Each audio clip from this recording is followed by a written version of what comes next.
అల్లు అర్జున్ నటించిన 'పుష్ప 2' సినిమాకి దేశంలో మరే సినిమాకు రానంత క్రేజ్ స్టార్ట్ అయిన దగ్గర నుండి ప్రీ రిలీజ్ ఈవెంటు దేశంలో ఏ సినిమాకు జరిగిన దగ్గర నుండి ప్రీ రిలీజ్ టికెట్స్ అడ్వాన్స్ బుకింగ్లో ఏ సినిమాకు రానంత డబ్బులు వచ్చిన దగ్గర నుంచి మొదలెడితే దీని హైప్ పెరిగే కొద్దీ దీని చుట్టూ ఒక గ్రూప్ ఆఫ్ పీపుల్, మరి ఆ గ్రూప్ను నడిపిస్తున్నది ఎవరో తెలియదు కానీ వాళ్ళు నెగటివ్ ప్రచారాన్ని కూడా పతాక స్థాయిలో చేసుకుంటూ వెళ్ళారు.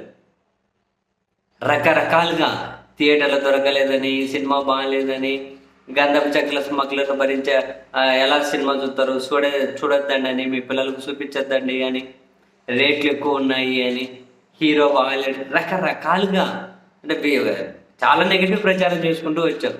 అవన్నిటిని దాటుకొని పోయింది. అటువంటి వాళ్ళు అసలు అటువంటి ప్రచారం ఈ సినిమా సక్సెస్ ముందు ఆగలేకపోయింది.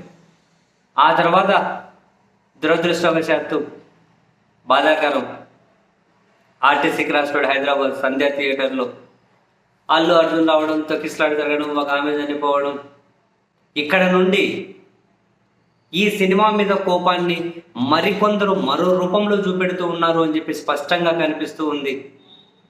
ఒకటి ఇక్కడ సరే అటు జరిగింది, దానికి బాధ్యులుగా థియేటర్ యాజమాన్యం మొదట బాధ్యత వహించుకోవాల్సి ఉంటుంది. సరే పోనీయండి, చిక్కడపల్లి పోలీసులు అల్లు అర్జున్తో పాటు వాళ్ళ టీం మీద కూడా కేసు పెట్టారు. వాళ్ళ టీం మీద కూడా అండ్ అక్కడ తాగలేదు, పోలీసులు కేసు పెట్టారు, అక్కడ తాగలేదు. మరో బృందం వెళ్ళి హైకోర్టులో పిటిషన్లు ఎత్తున్నారు. మరో బృందం వెళ్ళి నేషనల్ హ్యూమన్ రైట్స్ కమిషన్కి ఢిల్లీలో ఫిర్యాదు చేశారు.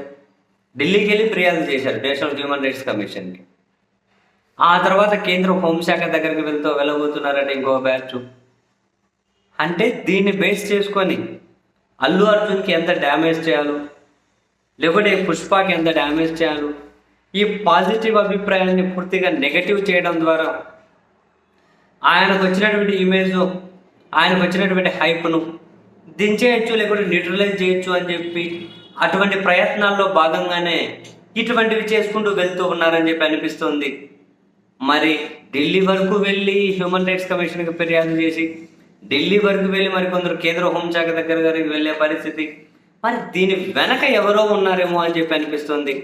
కావాలని ఎవరైనా కనుక ఇదంతా నడిపిస్తూ ఉన్నారా? మరి వీళ్ళు ఏకంగా చిక్కడపల్లి పోలీసుల్లో కేసు పెట్టని విచారణ జరుగుతూ ఉంది. మరి ఇంకేమైనా మళ్ళీ ఆ తెలంగాణ హైకోర్టులో పిటిషన్లు అంటారు, నేషనల్ హ్యూమన్ రైట్స్, హోంశాఖ మొత్తం చూడండి ఢిల్లీ వరకు తీసుకెళ్ళిపోయి దీన్ని మొత్తం ఏదో ఒక సీరియస్ ఇష్యూగా, ఆమె చనిపోవడం బాధాకరం, అదేమి సీరియస్ కాదు అని ఎవరు అనట్లేదు. Based on that Allu Arjun చుట్టూ ఒక సీరియస్ అల్లికల్లే ప్రయత్నం జరుగుతూ ఉంది. మరి ఆ ప్రయత్నం కాకతాళీయంగా జరుగుతుందా? కాకతాళీయంగా జరిపించాల్సిన అవసరం ఎవరికి ఉంది? లేదు, దీని వరకు ఇంకెవరైనా ఉండి నడిపిస్తున్నారా అంటే no clarity. But Allu Arjun పుష్పకు వచ్చినటువంటి హైప్ను తగ్గించే ప్రయత్నాలు అయితే బ్రహ్మాండంగా సాగుతూ ఉన్నాయి.